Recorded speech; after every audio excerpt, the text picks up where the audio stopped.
coloquei ali os resultados de Eduardo. E falei assim, agora acabou. Não teve de nada. Peraí, irmão. Como assim? É tipo, o cara tava na empresa, trabalhou, virou CEO da empresa, foi demitido, agora acabou. Ué, não pode arrumar um novo emprego? Eu tô falando analogia absurda, né? Mas, gente, vamos lá. Vamos olhar até aqui agora.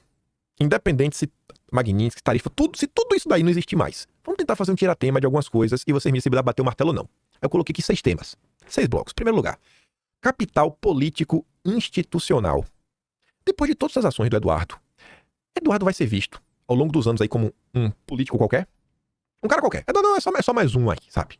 Como tantos outros. Vai ficar nesse tom? Eu acho que o peso do Eduardo é outro. Ele já se provou. O acesso, as pessoas que conheceu, tudo mais. Aí eu coloquei, em primeiro lugar, aprendizado real sobre como o poder funciona fora do discurso. Uma coisa é falar. Foi desfeita. Foi a retirada da Magnitsky, mas foi feita. E esse fazer, teve um processo até chegar nesse fazer. Administrativo, burocrático, interpessoal, que não é tão palpável. Foi lá e fez. Você sai do discurso. Você entendeu o funcionamento da burocracia. E como a burocracia também reage após um ato burocrático como esse. Você pode ver o que aconteceu no Brasil. Domínio da linguagem e dos ritos da política internacional. Quantas e quantas notas não foram publicadas? O entendimento de como funciona, sei lá, o setor mais ativo da geopolítica internacional, que é o Departamento de Estado dos Estados Unidos. Tem algum país que se envolve mais em confusão que os Estados Unidos? Uma coisa é ler no livro, outra é ir lá na prática e ainda trazer resultado. Ninguém vai tirar isso. Ninguém vai tirar. Esses ensinamentos, eles não desaparecem. Do mesmo jeito que esse ensinamento veio aqui agora, 1º de janeiro de 2027, Flávio Bolsonaro presidente. Vocês acham que na hora de lidar, todo presidente tem seus assessores especiais. Você acha que o Flávio não vai poder agora pegar o telefone, lá ligar para Eduardo e até os caminhos das pedras, os caminhos... No Brasil a gente não consegue compreender como alguma secretariazinha, como fulano, ciclano, beltrano. A força do lobby. Você acha que esse aprendizado não ficou? Entendimento dos mecanismos de sanção e soft power. Entender como isso funciona ou não funciona, até onde vai, os poderes. Network internacional. Inserção em um ecossistema ideológico transnacional. Quantas pessoas ao longo desse processo o Eduardo não conheceu? Você acha que essas pessoas vão botar em porcentagem? Vocês acham que metade delas amanhã vai falar, cansei da política, e agora eu vou trabalhar como jardineiro? Vocês acham que tem chance disso acontecer? Ou vocês acham que no passar dos anos, essas pessoas continuaram na política, continuaram avançando, e às vezes, cara, o simples de ter o WhatsApp, o cara tá numa posição muito de destaque daqui a alguns anos ao grupo, tu já tem o número dele. Você não vai estar iniciando um diálogo, você vai estar reiniciando uma pessoa que você já conheceu. E ter contatos faz diferença, viu? Até porque política é isso, né? Reconhecimento como interlocutor legítimo. Pode falar o que for, ele foi, fez, aconteceu. Abertura de portas futuras. Quem já esteve dentro volta muito mais rápido. Tem alguma coisa aqui que é mentira?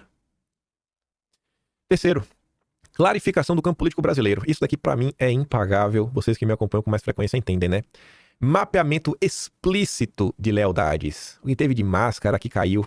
E pro próprio Eduardo isso foi importante. Nossa, Eduardo amadureceu, sabe? Algumas visões assim meio românticas foram quebradas. Eu achei isso muito bom. Ou seja, pôde mapear os aliados ideológicos reais, os aliados circunstanciais, os oportunistas silenciosos, os adversários disfarçados de moderados, né? Exposição dos agentes permitidos a serviço do sistema, que vai além, né? Você vê que realmente ficou muito mais claro para quem estava acompanhando, né, que realmente trabalhava junto ao sistema. Por exemplo, não vou nem falar da direita permitida nem nada. Quantas pessoas não sabiam que Rodrigo Maia estava trabalhando em torno do lobby financeiro? E começaram a saber, né, o Maia ainda existe, ele tem poder? Tem. E tá junto aos bancos, né? Isso tudo foi sendo exposto. Forçar posicionamentos públicos. Foi forçado, né? Isso foi importante para entender esse processo. Mais resultados do Eduardo. Quarta área. Reorganização do campo da direita. Eduardo puxou a janela de Overton. Tirou aquela turminha do pragmatismo, deslocou o eixo, né? E aí virou direita aceitável, veio direita antissistema. Foi ou não foi isso? Será que a gente ia chegar nesse embate, seu Eduardo? Eduardo resgatou a direita ideológica. Minar candidaturas conciliatórias antes do auge. Não. Isso daí, rapaz, é um episódio à parte, com direito até mesmo aquelas mensagens vazadas pela Polícia Federal, as discussões do Eduardo com o Jair. Flávio como candidato antissistema, né? Esse domesticado ficou ali, não era pra estar ali. Ali é outra coisa. Deixa eu até consertar isso daqui. Isso aqui eu sei que foi quando eu tava... Candidato antissistema, né? Será que, se não fosse tudo isso aqui acontecendo, a voz do Eduardo, quantos e quantos embates o Eduardo não comprou? A gente realmente poder ter um candidato antissistema, porque até então tava todo mundo querendo contemporizar com o que estava acontecendo.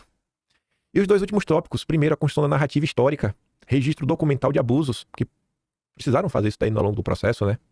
Criação de precedente simbólico. O cara é um ex-sancionado. É um ex-sancionado. É um ex-sancionado. Pode falar o que for. É um ex-sancionado. Narrativa de enfrentamento, não de submissão. Provou que está disposto a abrir mão do mandato, que tem pessoas assim na direita. Estou disposto a abrir mão do meu mandato, da minha vida, dos meus bens, das benesses para combater o regime. E não sei, para mim isso daí eu vou lembrar pro resto dos dias, acho que muitos de vocês também vão lembrar.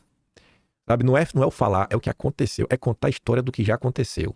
E sexto, ganhos internos de liderança e maturidade política. Teste de limites pessoais e políticos. Tenho certeza que em muitos momentos o próprio Eduardo falou, cara, eu não pensei que eu ia conseguir suportar tudo isso daqui. Separação entre militância, né, emocional, entre militância emocional e estratégia fria. Fortalecimento como operador, não apenas como comunicador. Pode tirar todas as tarifas, todas as sanções. Para mim isso daqui já ficou, tá sólido, solidificado aí, não tem o que falar. Para mim é isso aí, acabou. Eu só tenho a agradecer, bicho, Eduardo Bolsonaro. Obrigado, Eduardo Bolsonaro. E eu tenho certeza que Eduardo não vai ficar de braços cruzados, né? Vai ficar lá de férias na Disney esse tempo todo. Ano que vem temos eleições, né? E do mesmo jeito que esses posicionamentos ajudam, ou pelo menos colocam pressão no Brasil em algumas coisas, eu acho que ano que vem nas eleições, eu acho que Eduardo vai acabar rodando o mundo. Acho que Eduardo vai trabalhar, né? Pra gente realmente ter um presidente à direita antissistema no Brasil. E eu acho que Eduardo também vai ter um papel bem forte na hora de eleger bancada. Senado, Câmara, mostrar pessoas realmente alinhadas a um projeto real, antissistema da direita. Enfim, eu só tenho a agradecer a Eduardo Bolsonaro. Os outros políticos aí que prestem seus esclarecimentos frente ao povo.